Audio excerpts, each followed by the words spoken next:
personal views and opinions expressed by our podcast guests are their own and are not legal advice or official statements by their organizations.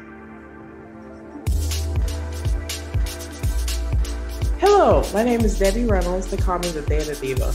This is the Data Diva Talk Privacy podcast, where we discuss data privacy issues with industry leaders around the world, with information that businesses need to know now.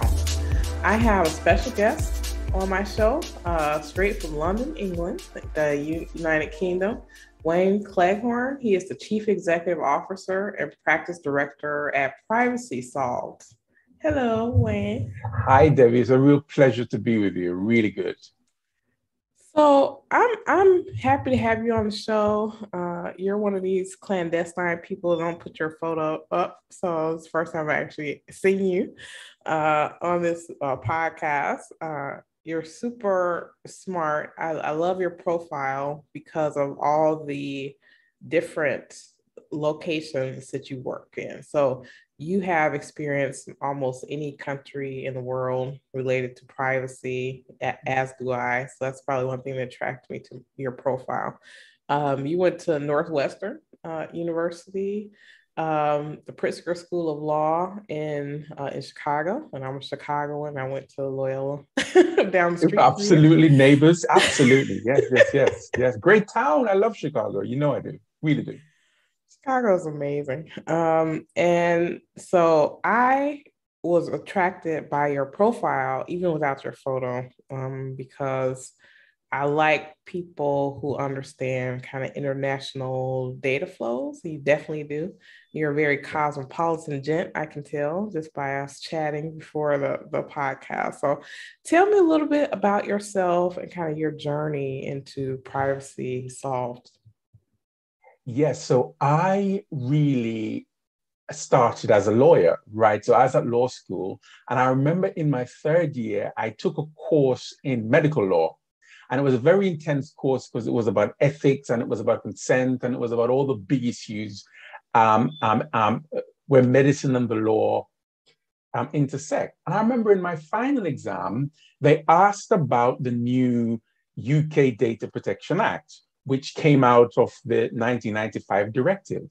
And I was writing this paper, right, my final exam, and I just had this kind of out-of-body experience. I thought, my God, this is a really innovative piece of law. It's really clever. It's quite neat. It's not too long and complicated. There are big issues in it. And I looked around the world and I thought, God, this is quite interesting. And then I tracked it through. I tried to make sure that the things I did coming up after that, I tried to make sure that there was some kind of data protection. So I ended up working for a big commercial law firm in kind of the personal injury and public liability commercial litigation section. And there was a lot of privacy medical records coming through there.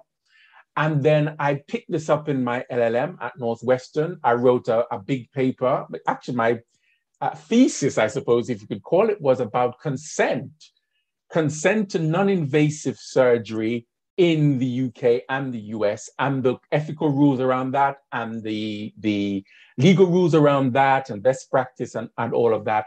And I also took a course in biomedical ethics. So I think there's a lot of AI ethics discussion right now, but I was doing the medical side, only 10, 12 years ago. So I come to that debate from the medical side. So I'm able to really get into that debate quite strongly and richly. So that's how I started. I started from the legal background, but I didn't stay a lawyer. I got involved in the IT side. I've got technical qualifications, IT qualifications, and also, other relevant qualifications, dealing with businesses, project management, etc. So I'm a mixed bag, but I started out in the law, and I'm still a lawyer. So I practice in the UK, and I've also practiced in Belgium as well. You truly are an international man of mystery. I think I'm going to take that. Lee. I'll take it. It's a good title. Yes, definitely take that.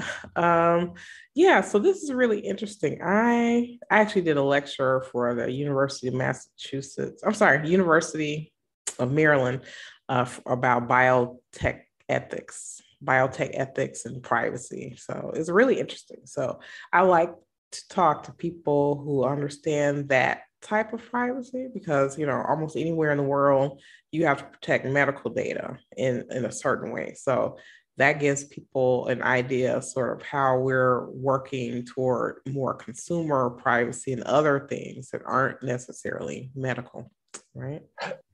No, I absolutely agree. And it's one discipline that actually you can't, as I call it, stay in the gray. There are certain disciplines where you can kind of say, oh, well, I'm not quite sure, and let's see how it works. In biomedical ethics and in medical data protection, data privacy, you really have to come to a view. You have to take a position, and you have to be able to argue that through, operationalize that through, and live that through. And I love areas like that, actually. Well, gray is good, and sometimes gray is inevitable, Yeah. but actually, where it's life and death and, big issues, it's good if you're able to actually come to a view and a good position. Yeah, that's true. And then also, one thing about privacy, the way it's playing out over the world, I feel like some people have approached it as kind of like a ivory tower issue where let's just debate it at the college level and at conferences and not really do anything about it, where to me it's a human problem, and that's something that needs to everyone needs to be in this conversation, not just the intellectuals and the scholars. No, I think you're absolutely right. I agree with you.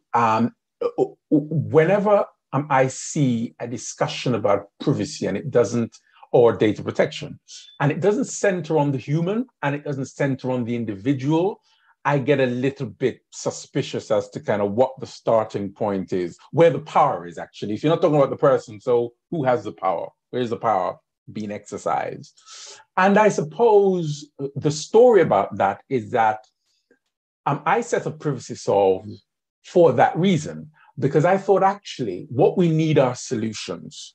And I love our academic colleagues. In fact, we have a PhD on our staff, and he's an identity management guy. He's a doctor, and he gets brought into those kind of discussions and organizations, and he brings so much talent to the team. But actually, I wanted a multidisciplinary team. So we have lawyers, we have a couple of CISOs, chief information security officers, right? Board level experienced people. We have a handful of lawyers. I'm one of them. And of course, we have the technical people, a couple of people with engineering backgrounds as well. And it's all about, you're right, centering the individual, but also finding solutions or a place or an outcome that actually balances all the rights as much as possible. Yeah, that I agree with that. I want to talk. I think you're the perfect person to ask this question to. Let's talk a little bit about data privacy versus data protection. So it gets kind of mangled up in the US. So I feel like people in Europe, they understand the distinction more than we do in the US. And I think part of that is that in the US, we're trying to achieve both. We're trying to get legal rights for data privacy and also data protection, where in the EU, as it is laid out in the GDPR, or actually in your constitution. So privacy is a fundamental human right and has been since the 50s in the EU, and we don't have that. We don't have privacy as a fundamental human right in the US. So a lot of times when we talk about, and I see a lot of eye rolling my European colleagues when people in America call GDPR a privacy law, which is actually a data protection law. because you already have privacy as a right. So when we're talking about privacy here, we're talking about we want a right to privacy as a fundamental human right, which we don't have, and we want to protect the privacy that we want to have. Yes. So I would love for you to talk a little bit about that distinction. No, that is really the heart of the matter, because actually, let's go back to 95, when the original directive came out, and also the GDPR as well. They have three bases. They were brought about for three reasons, really. The constitutional right to privacy, right? And this is a traditional kind of international human right to home, to correspondence, to family, right? And that's known around the world. What the Europeans have done is that they've added to that right a fundamental right to data protection, which is a subset of that right. So in fact, if you have those two rights together, it's quite a powerful kind of combination. And that's because of history. History was always rich in Europe, countries fighting each other for no reason. I go on record to say that, for hundreds of years. Then we had a couple of kind of world wars, neighbors basically beating the hell out of each other, and, state control and communism and right-wing fascism in Spain. There was a lot of politics going on. So, holding on to fundamental rights and data protection became a thing, and it continues to be a thing. And when the European Union came together, it was like, okay, so how are we going to glue ourselves together? How do we stop fight? And there are still fights, Brexit, all that lovely stuff going on. How do we stop fight? So that's important. But the thing that's often forgotten is that the 95 directive and the GDPR also try to allow data to rush around the European Union really quickly. It's often forgotten. People say, oh, these Europeans with their fundamental rights. No.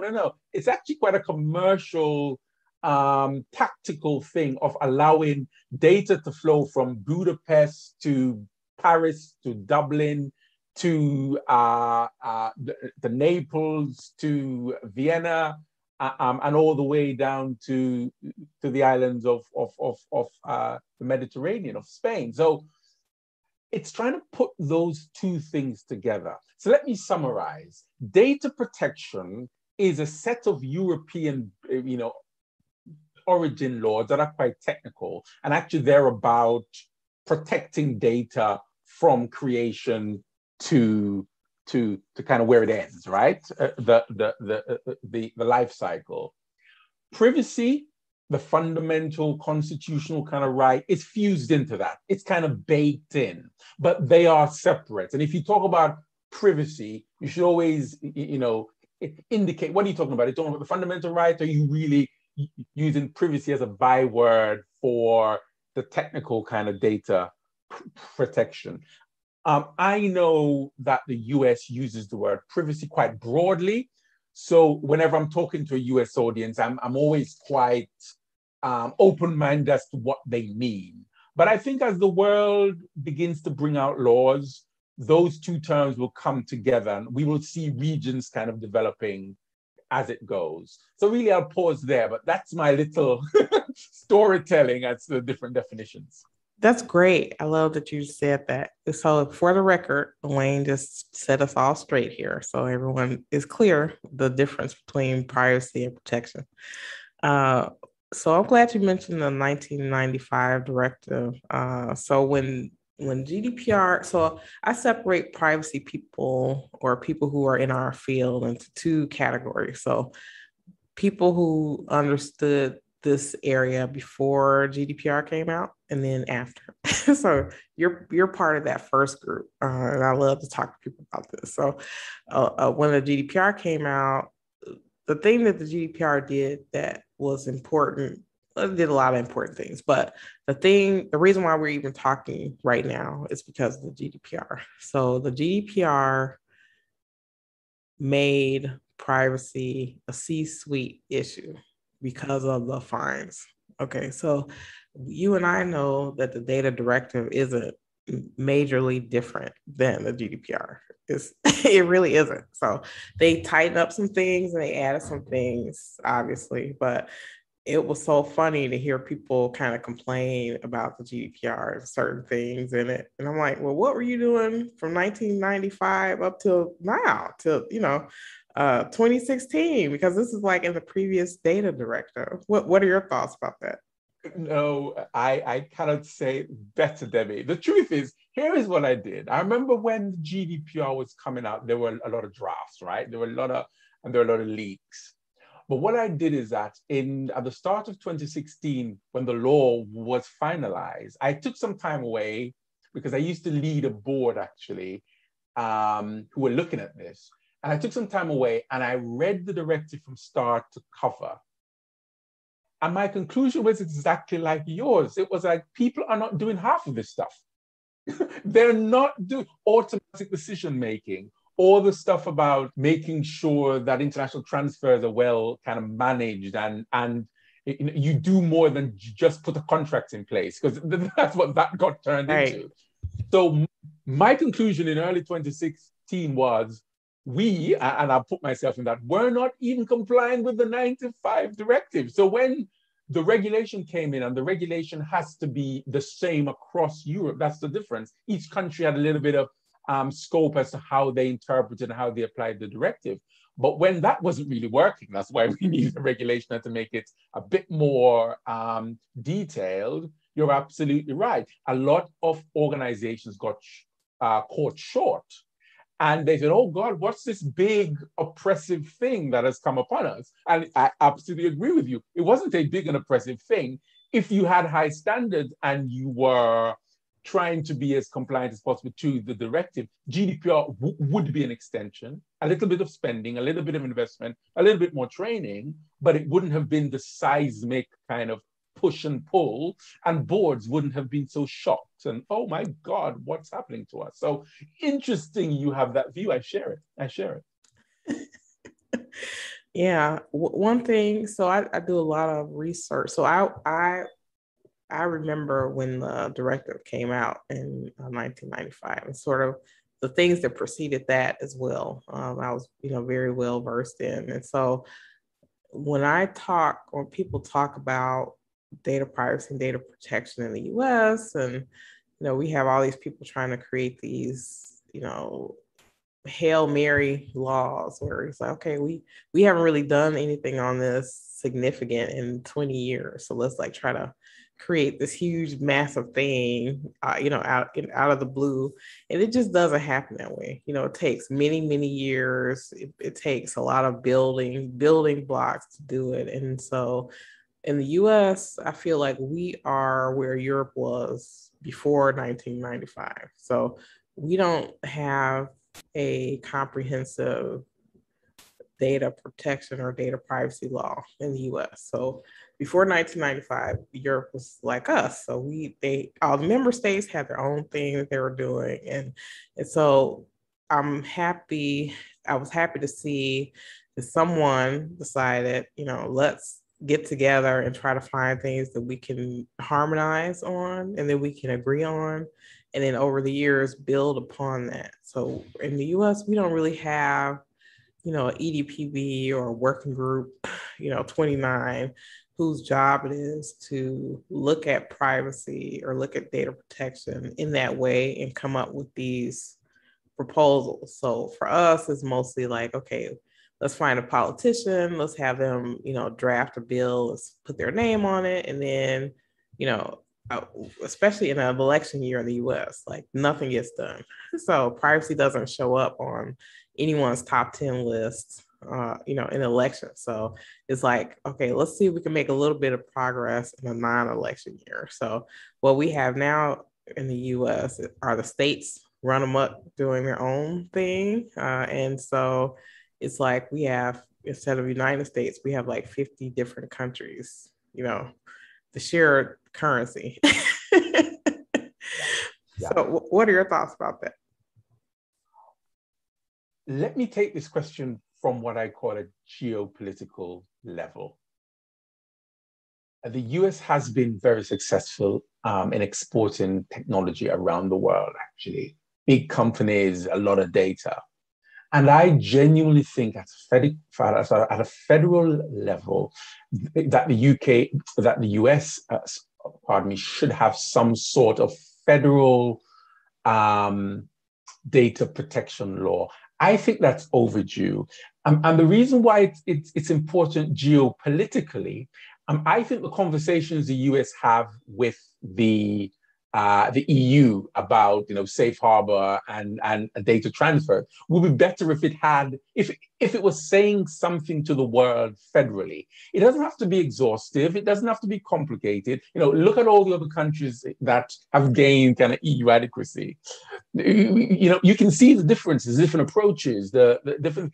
But I think that's really important. The second thing is, I think, again, geopolitically, China should not have a larger conversation about data privacy than the US. I think data privacy is deeper rooted in the US psyche. I mean, yeah. I'm a big fan of America, right? And I understand where the laws have come from.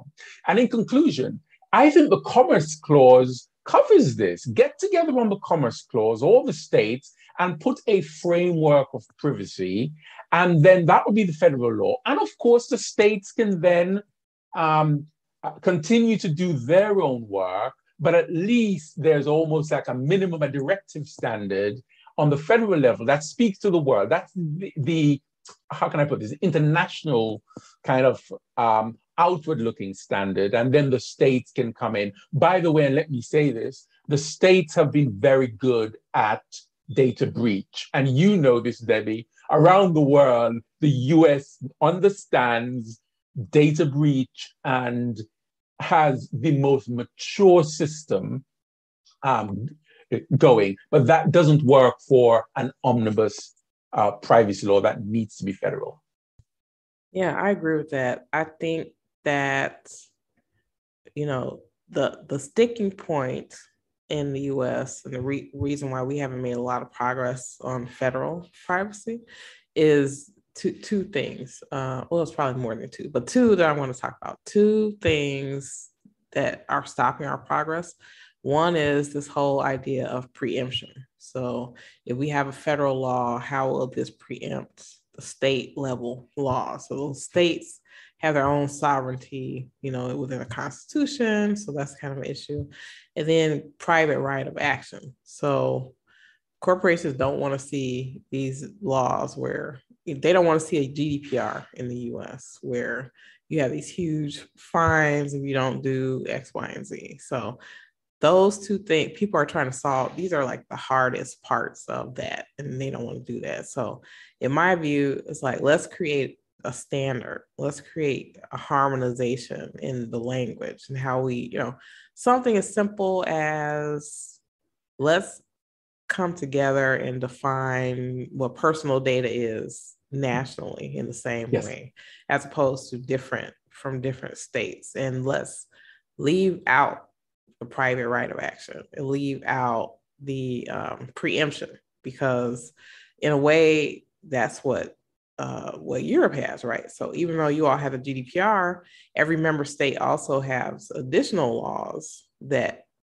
you have to follow based on kind of where your customer is. So, I think, you can't, I think we can make progress. And it's funny that you brought up China. So a lot of people thought, well, we can't have a GDPR because we're so different and stuff like that. And so the fact that China, not only does China have a framework, they have people who are dedicated to privacy within their government, and we don't have that. So we have the FTC, the Federal Trade Commission in the US, and they handle everything. They handle all types of stuff. So not having kind of a dedicated agency that's working on privacy issues, I think is one reason why it's hard to make progress here. And then some people are of the mind, well, let's just use these old laws. And I'll just tell you a quick story. This is funny. So I actually dusted off the 95 directive and I read it recently again. And I was just crushed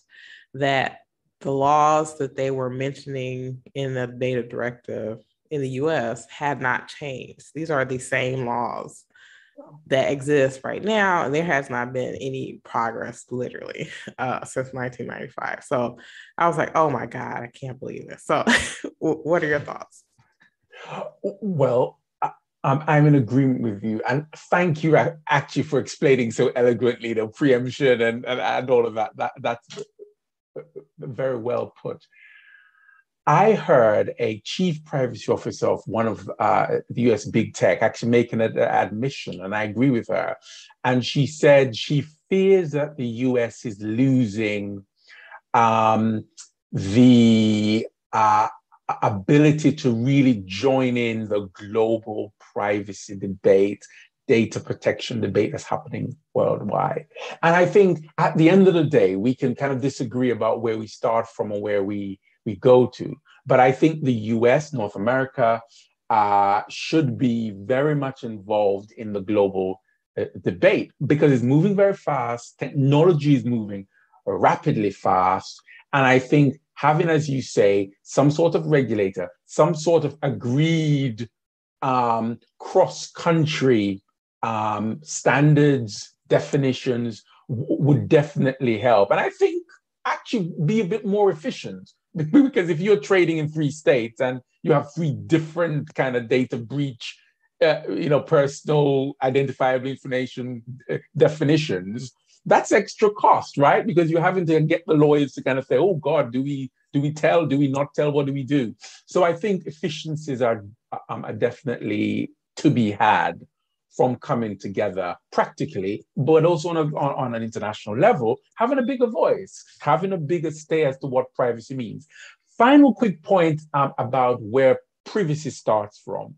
I think the world can be rich and storied in terms of where privacy comes from. Now, the Europeans, privacy comes from an individual rights perspective and also the flow of data around certain areas and countries with equivalent standards. For the Chinese, it's very much a security law. It very much is a protect the borders, protect the data, protect the people, not as individuals, but as a country.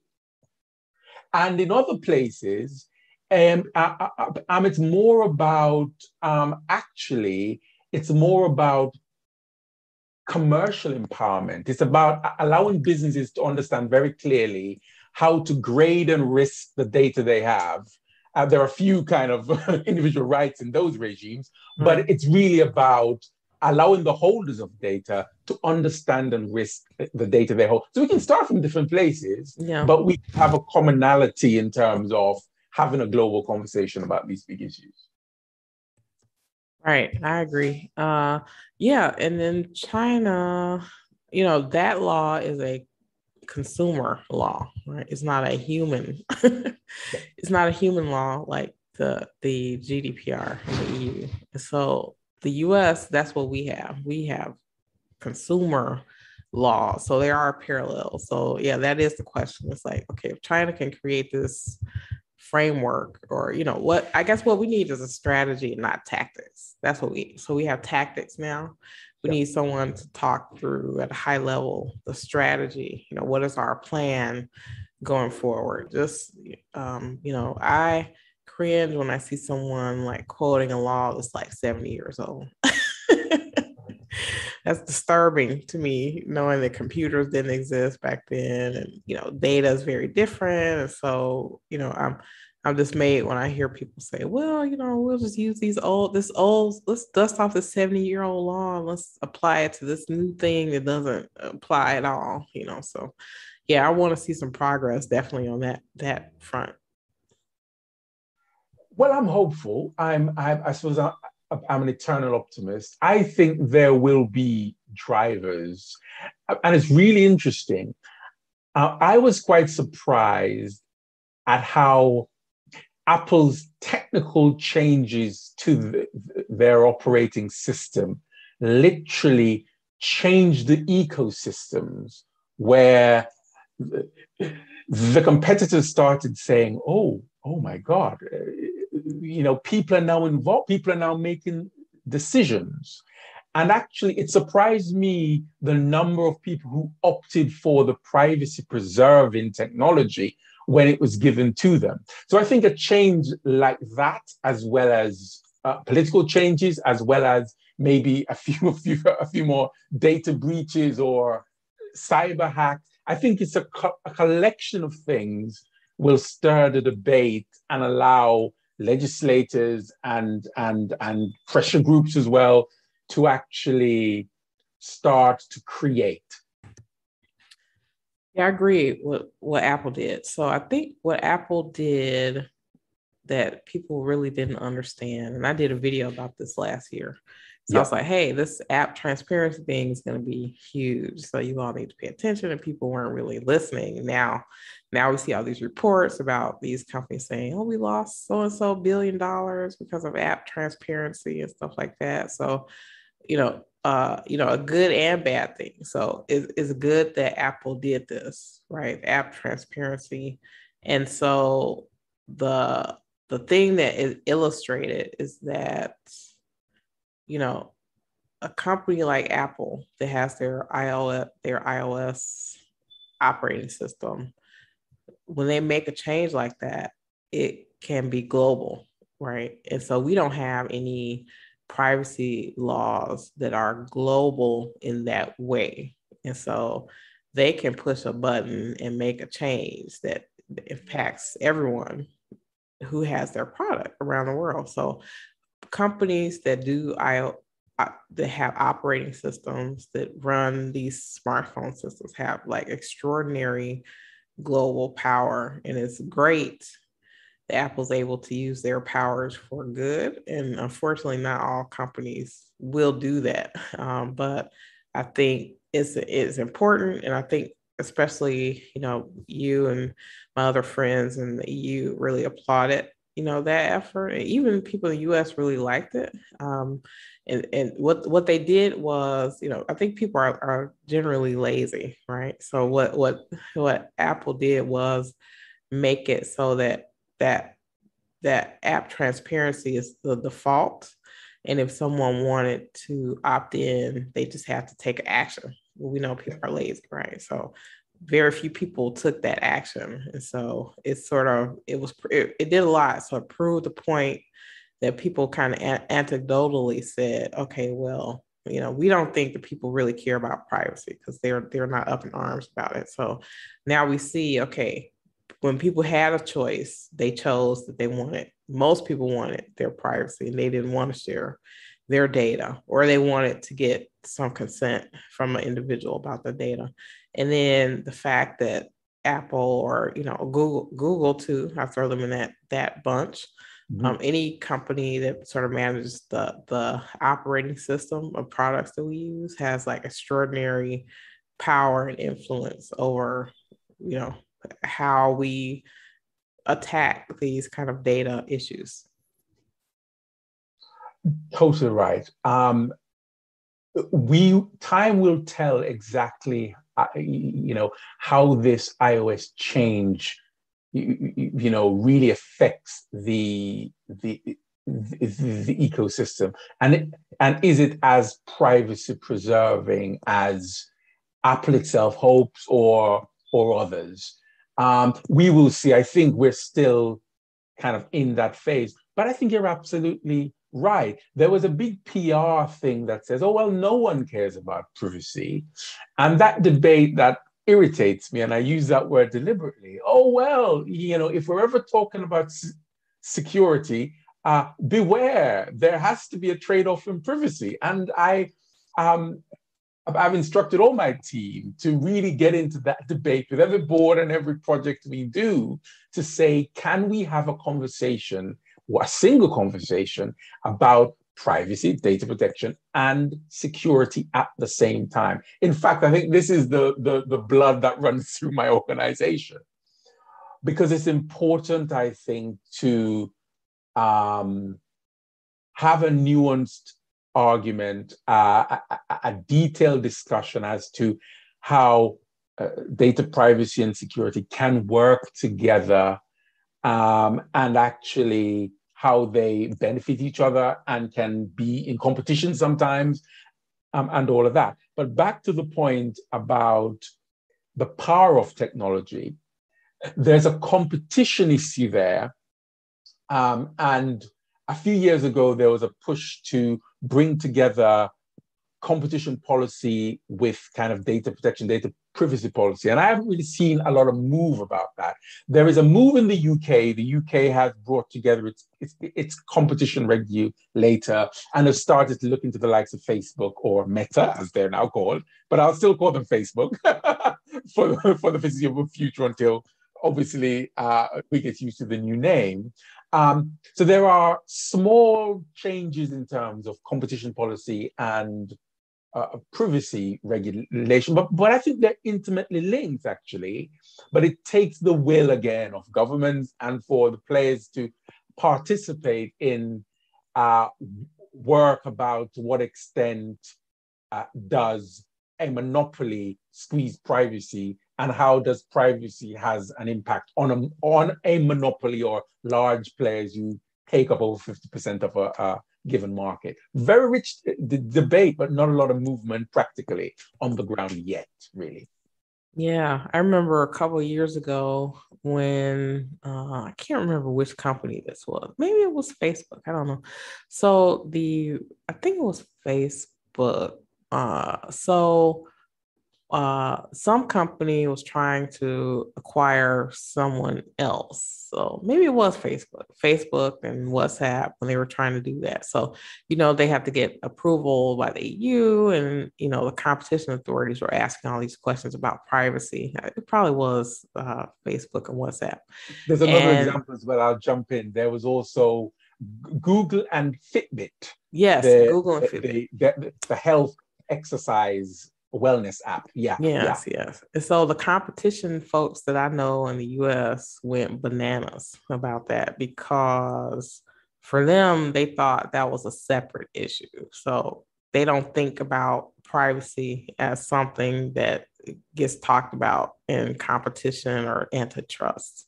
So the fact that conversation even came up, the purists that I knew in antitrust, they were like crazy about it. They were like, oh my God, I can't believe this. Because they thought, okay, privacy is the other thing that we deal about, let's let the tech people deal with this or whatever. Like, they didn't really see it as something that could literally stop or hinder a merger or acquisition. And so I think that's something that's going to happen in the future. We're seeing, even if the FTC, we don't have like a federal privacy law, we're seeing them take on asking more of those types of questions in situations where people want to merge or they want to acquire kind of new companies as well. What are your thoughts?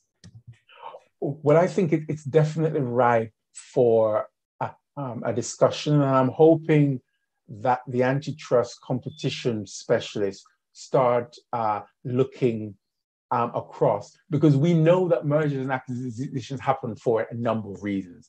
Either it's to complement a service and expand the service, but also we know that large companies look across and think, actually, there's an upstart, well-funded, the VC capital, and they are going to take our market, or they are going to become bigger than us. So we are going to take them under our wings and control them so that we can continue kind of market domination or market leadership.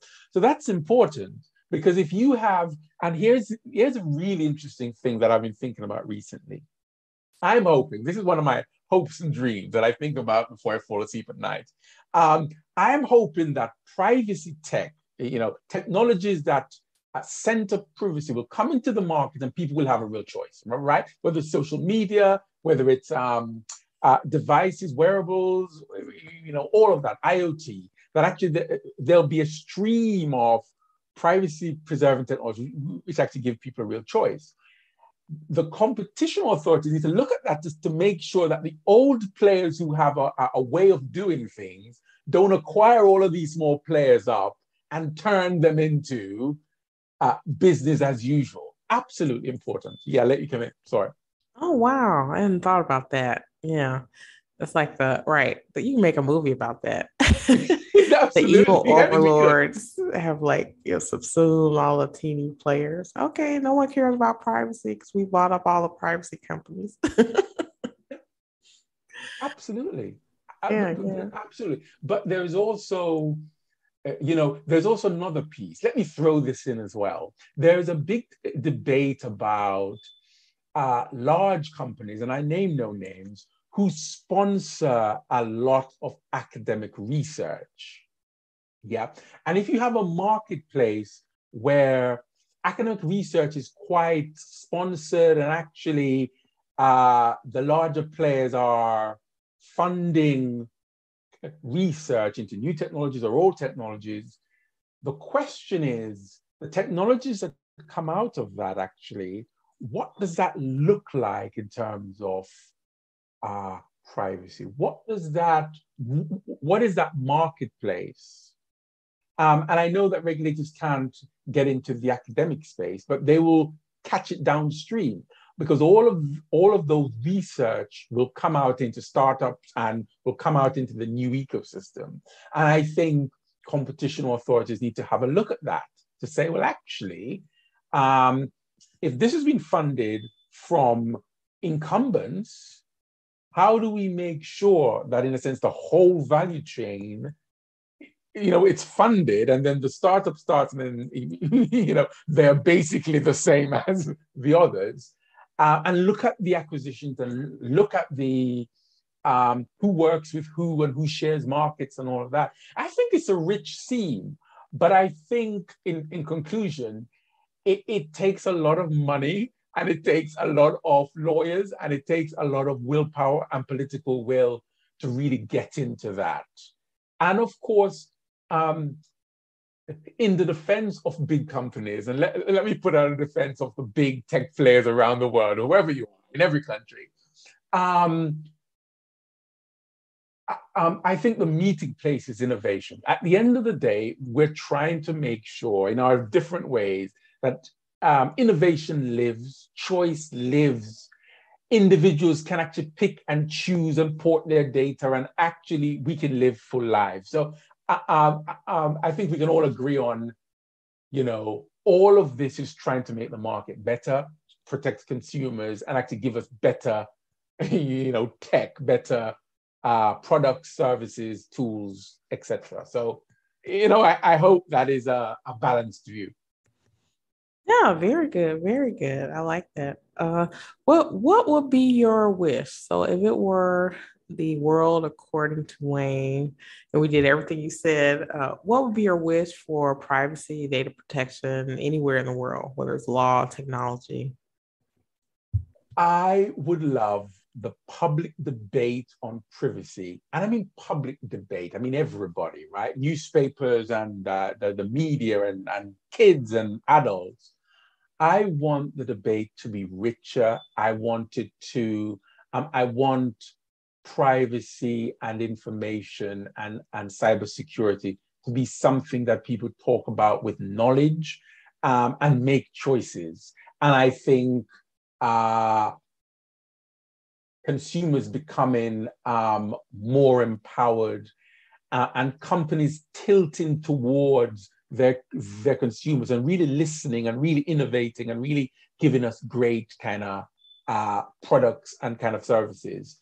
And I suppose the other big thing for me, and it's something I've been kind of going on about, well, since I was in government actually, about getting rid of dirty data.